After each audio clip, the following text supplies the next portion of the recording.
Well, well, well, man, oh man, do I have an exciting video for you. I ordered some cool shit, and it finally came in after 2 months. And I got me some, drum roll please. Oh, damn! Got me some fibers of carbon. So, I posted an earlier video when I was doing the install of my front fender, and I ordered this from OG Moto, and for a quick minute I thought that I screwed myself, because if you look at the finish on this, they have it listed on their site as hexagonal carbon fiber. So I was like, damn, how am I going to match that with more carbon fiber stuff? And I jokingly said in the video that, watch, now that I got a carbon fiber fender, all of a sudden you're going to start seeing carbon fiber appear on the bike, because that's what everyone does. Well, I am no exception to the rule. There is a sucker born every day, and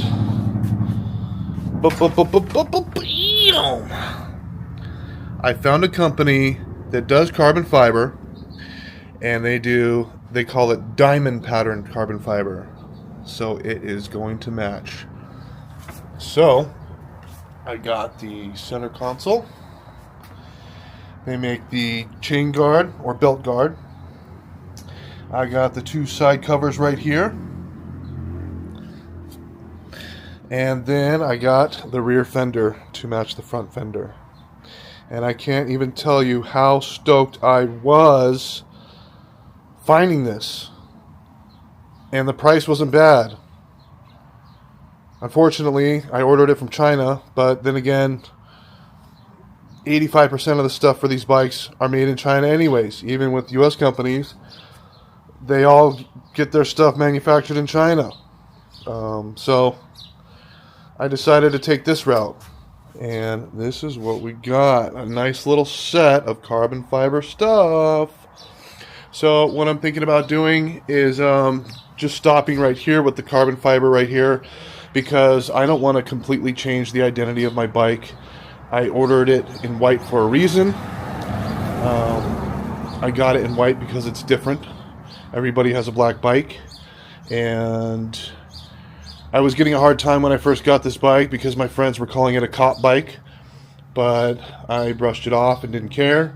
I like the white, it grew on me. So I know that they make a carbon fiber front fairing, and what also helped me come to the decision to keep the fairing the way it is no company makes diamond weave carbon fiber front fairing for this bike. So I'm just going to keep it white. And honestly, these parts are going to save weight on the bike, because just about everything right here is metal currently on the bike, so I'm shaving a little weight, and it looks really cool. And I'll just leave the front fairing and the bags, and obviously the tank is going to be white. And then I might just do some custom paint or something down the line. I kind of like the manga like comic book look, with how they do the cars and stuff, you know, with the little like stripes, and you know, they kind of make it look dirty and stuff. So I might do something like that, but I'm gonna leave the bags, the tank, and the front fairing white. The front fairing is light anyways, so there's really no need to turn it into carbon fiber. So I am going to start installing this stuff, and I am so freaking excited, and I cannot wait to see how it turns out. And without further ado, let's jump into it. Alright, here we go. So I'm going to be doing a voiceover for the work that I'm doing, because I've had a tough couple of weeks. So doing the work, I just kind of wanted to throw on some music and kind of lock in. I'm a big time audiophile, so when I listen to music, it just helps me concentrate, lock in, and makes whatever I'm doing better. So as you see, I'm removing the seat, and then the next thing I'm going to do is remove the bags. So all that stuff is pretty straightforward. Next, I'm going to start removing the side covers. Now, I watched another video of somebody doing this, and they pulled out their 40 amp fuse. So that's kind of what I'm going for right now, but I quickly discovered something as soon as I did that. I have a siren installed with my security system, and I had no idea, but I just found out that when you pull the fuse, the alarm goes off. So it was really loud, and it scared the crap out of me. And but that's good to know that it does that. So if somebody tries to pull the fuse and kill the alarm, it will go off. And I gave it a nice little Hawaiian salute. I put the fuse back in, so here we go. Both side covers removed. Next, we are going to be working on the wire harness that goes to the tail lights. So I am locating the wires where they are plugged in underneath the seat, and I'm going to be popping up the harness with those fasteners. I'm going to have to cut some, won't reinstall them, and it's not the biggest of a deal. I really don't feel like those wires are going to move once it is back in without some of those fasteners. So here we go. I'm unplugging a couple of the harnesses right there, and then next I'm going to be working on loosening up the fender. So this is my first time doing it, and I didn't really watch any videos or read up on anything, so I'm just kind of winging it here. So first thing I'm doing is undoing the docking hardware.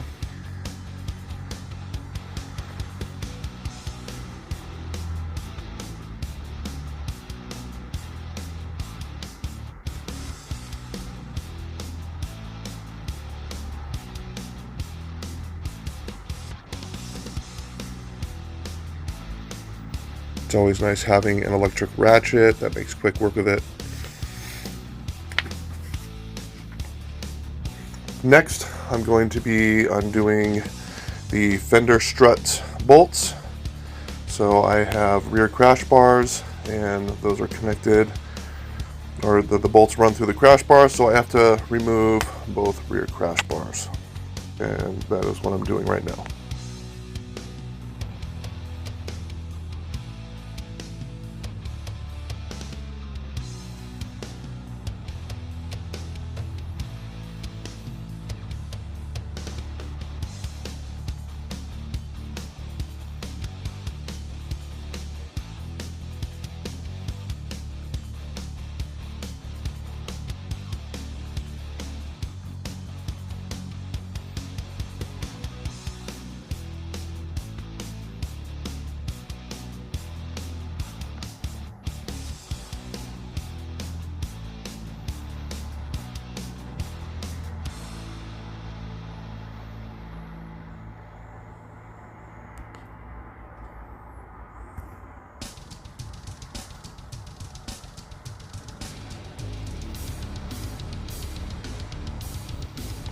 Alright, now we just pop off the fender. Alright, so now I have the whole fender assembly with the strut still attached on a table. Next thing I'm going to do is work on removing the fender struts.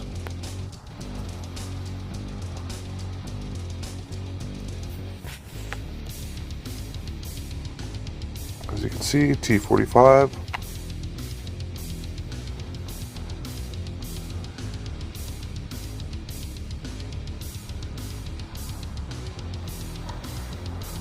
Now I didn't realize that those were going to just come out, so I just removed those and take them out. I believe they're inside supports for the fender, for the docking hardware, like some type of sandwiching bracket.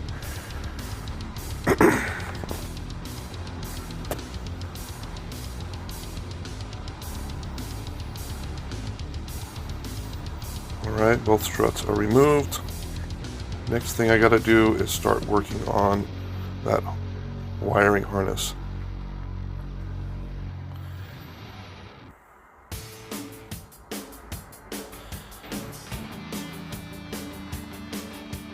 It was funny, I was working on that one,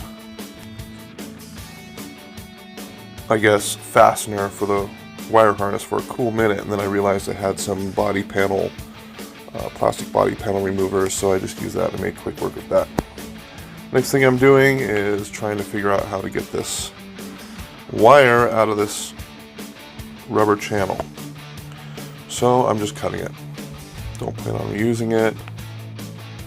I actually came up with a different solution, which I hope in the long run won't bite me in the ass, but I think it was a little stroke of genius, and we'll get to that point.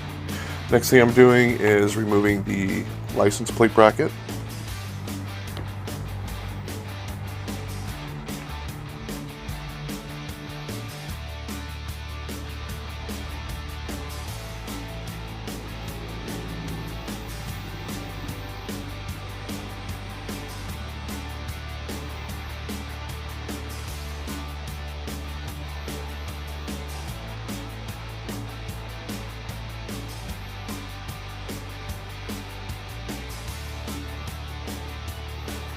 Alright, next order of business is removing the rear tail light and housing.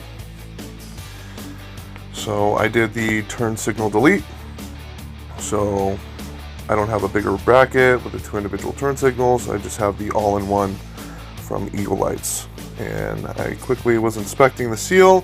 For some reason it is melted and non-existent, so that's something I'm going to have to look into in the future to try to replace. So the housing has been removed. Now there is a little tab, a threaded tab on there that I'm going to remove from the fender.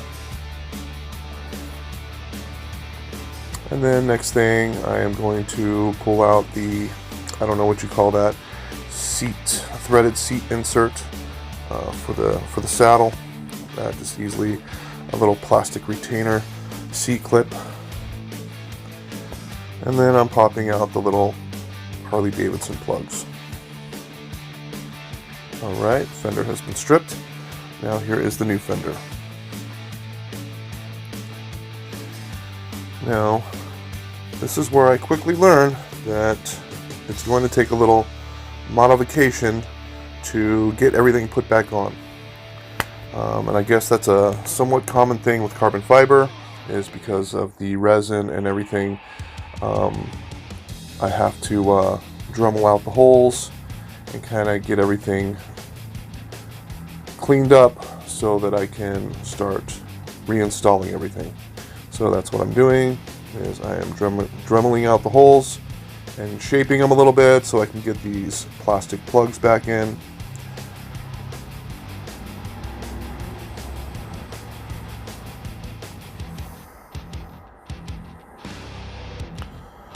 So unfortunately it takes quite a bit of dremeling, and you will be seeing that throughout the work that I'm doing on this rear fender.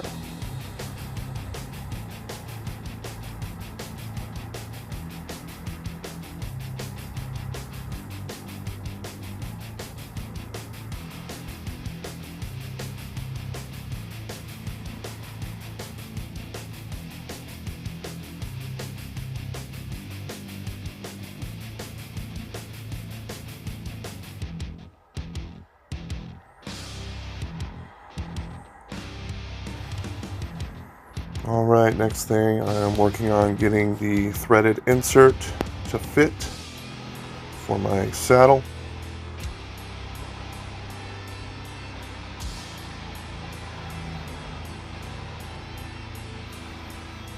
This one definitely took a little bit more work than the other ones.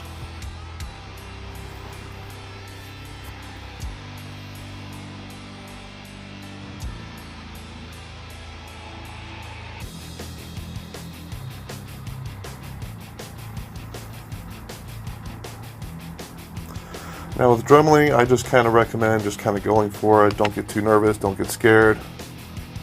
You just kind of gotta go for it. If you get nervous, you get scared, you make mistakes, and then it looks sloppy, it looks nasty, ugly, so you just have to kind of go for it. You kind of get the hang of it after doing the first hole. Just have to have a steady hand, make sure your wrist and palm is firmly planted on the fender, and that gives it enough stability to kind of do small micro adjustments with the Dremel instead of just slaughtering the fender. Alright, so that works. So this plastic C-clip fits on there a little bit more snug than the metal one, only because the carbon fiber is just a little bit thicker than the metal. This is my first time really working with carbon fiber other than the front fender, so I pretty much probably think it's mostly because of the resin and the clear coating and everything. Next thing, I'm putting on the metal threaded clip for the taillight assembly. This is kind of a pain in the ass to get on. Again, that part where it goes on to on the carbon fiber is a lot thicker than the metal fender, so I'm kind of struggling working it on, but eventually get it on. That's on there, pretty much where I want it. All right, rear taillight assembly is going on. Feeding the wire through the inside of the fender. Thank goodness that just kind of slides right on in place. I thought with the fender being a little thicker that it might have an issue, but it slides right on.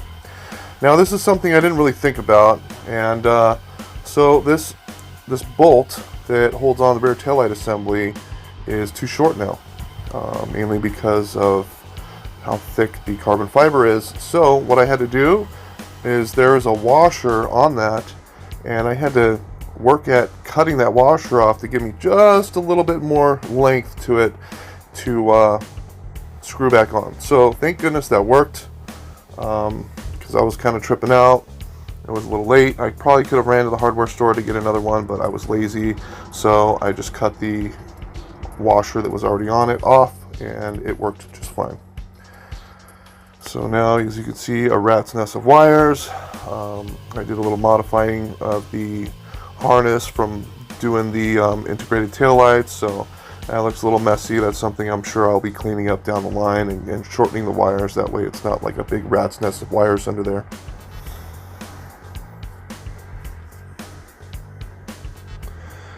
Now, if I didn't mention it before, but I got this taillight from Eagle Lights. I like it over other ones because it's smoked and the lights look solid. You don't see like individual LED like pin lights. So these lights, the lenses inside of them are smooth, so it just looks like a solid, smooth light for all of the lights, the brake lights, turn signals. So I recommend that taillight for sure. Next thing, license plate bracket is going back on. Now what's funny is I was editing this video, as I'm adjusting this bracket, it looks like a little crooked on there. I think it's just the angle of the camera, because in person it looks straight. So it may look a little weird, but it is straight in the end.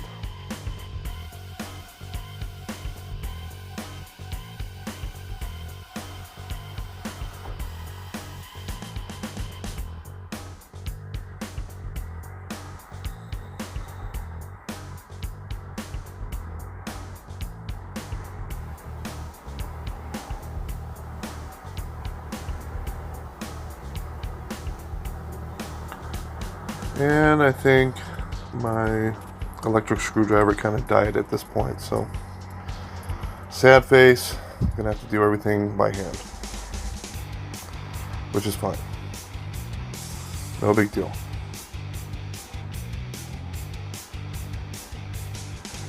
I'm just checking the fitment, making sure everything's lined up and straight, and I'm gonna finish by tightening everything down.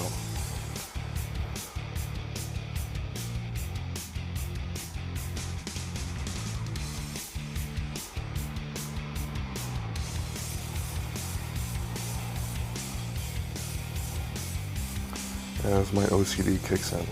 I can tweak out on that for a cool hour. But at some point, you just have to know when to stop, know when to give up. Alright, here we go. So, time for the fender strut back plate. Maybe that's what we'll call it, the back plate. Those holes are no exception, and this will take a little bit of work. Just widening them up a little bit and making sure that they're nice and cleaned up, because of the resin or clear coat or whatever kind of spilled into the holes, spilled over into the holes, and so now I'm just kind of cleaning them up and widening them and getting the back plate to fit.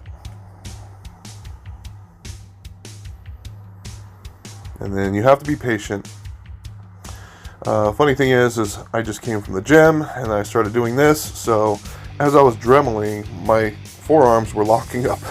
And it was so freaking annoying. And that was just another thing bugging me.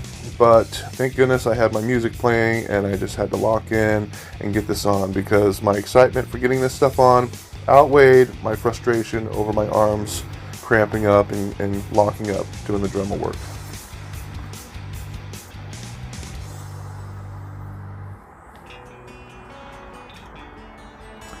Success. Backplate number 1 done. Now we're going to flip it around and do the other side.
Alright, second back plate done. I'm just slapping those in, kind of cleaning up a little bit of the Loctite that I've used before when I was putting the docking hardware on. So, not sure if that'll be your situation, but that's what I had to do. Alright, so now we're feeding the harness back through and running it along the bottom of the inside of the fender. And this was my little idea that I came up with, and I hope it works, because I've seen people use those channels that the stock one was on, and I've seen them eventually come off, and then their wire gets all fucked up from rubbing on the tire and stuff, or the harness breaks. So what I did was I got Flex Seal tape. So it's like a, I don't know, it's like kind of rubbery, and the adhesive is really strong. And so that's what I decided to use to kind of get that wire harness up and under the frame to kind of just stay, instead of like some channel that eventually will come off. So I really hope this works.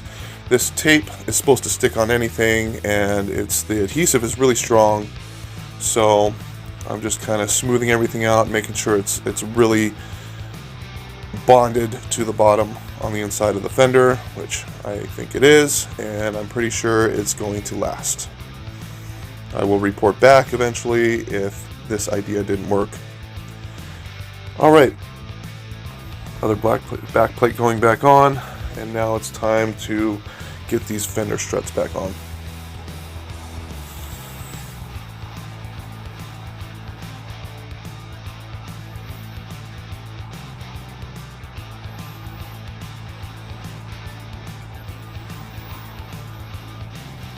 So I just basically started that inside bolt, and then the docking hardware bolts will kind of hold it in place. Because I definitely don't want those struts moving around and scratching my brand new fibers carbons.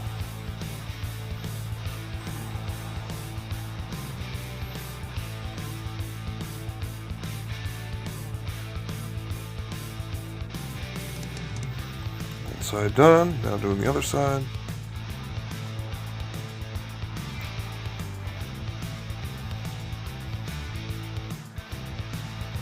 Thank goodness I didn't have to do anything with those holes where those bolts go in on the inside. Those fit just nice.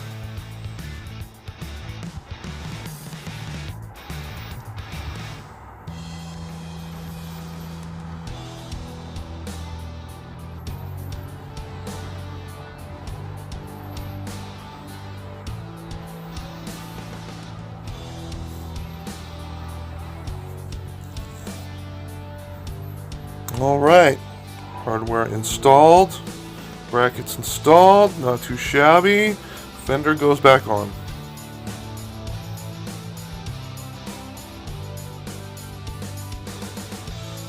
Alright, now we're just putting the fender strut bolts back in, aka my rear crash bars going back on. I got the OG Moto rear crash bars, and they will eventually be torqued down to 25 foot-pounds.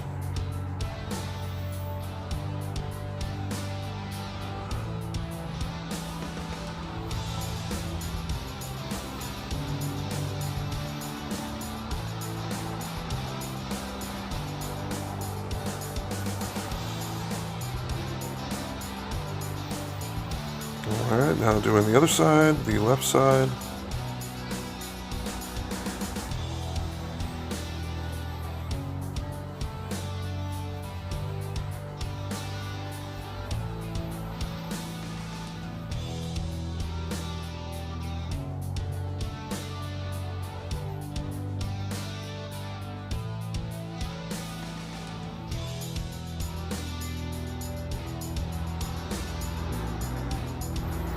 Quick little shot of the back, making sure the fender is on straight, because for some reason some of these bikes, people have noticed straight from the factory, once they get their brand new bike, that their rear fender is kind of tweaked and it's off to one side a little bit. So luckily this fender went on perfectly straight, and I am happy with that.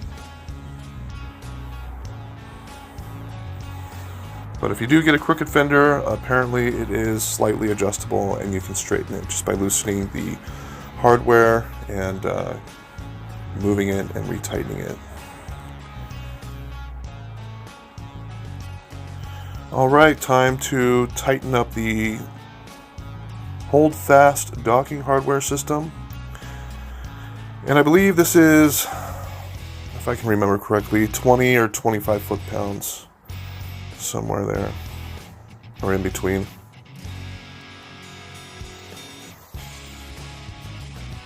And then the rear ones kind of take me a little extra time, because the rear docking point is adjustable. So if you move it a certain way, it like kind of tightens. It makes it a little bit more tight for when you put on whatever you're putting on, sissy bar, luggage rack, or whatever. So it's like adjustable. So you can make it fit looser or tighter. So it's kind of a pain in the ass getting these right where you want them, because they start spinning once you get a little bit tighter. That is done. And now it's time to put the bags back on. Oh, first I am checking the sissy bar. Nice and tight. Goes on there perfectly fine. Alright, now it's time to plug the harness back in. That's going back in, and I am not going to add any more zip ties. I think it's going to be just fine. The seat should hold it in place. I don't see any reason why I need to start going zip tie crazy on this. And I'm just going to cut that extra one off, because that one doesn't fit in the hole, and I don't feel like busting out the Dremel just for a hole for a fastener for the wire harness. So we're just going to let it ride. Seat goes back on.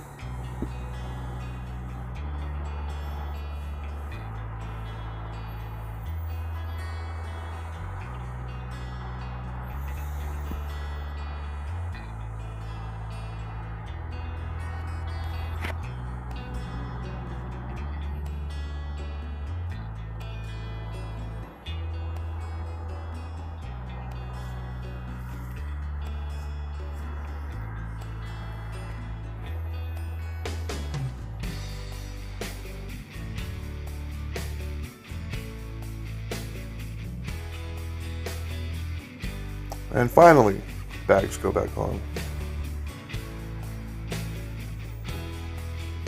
Now always make sure that your bags are fully locked on. Some people just take them off and put them back on, and the lock isn't fully seated, and what happens is you lose your bag on the road. It just flies right off.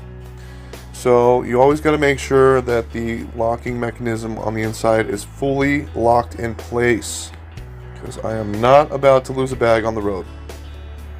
That's done. Quick little walk around. Looking mint, baby. Came out great, and I'm glad I didn't have any crazy hiccups.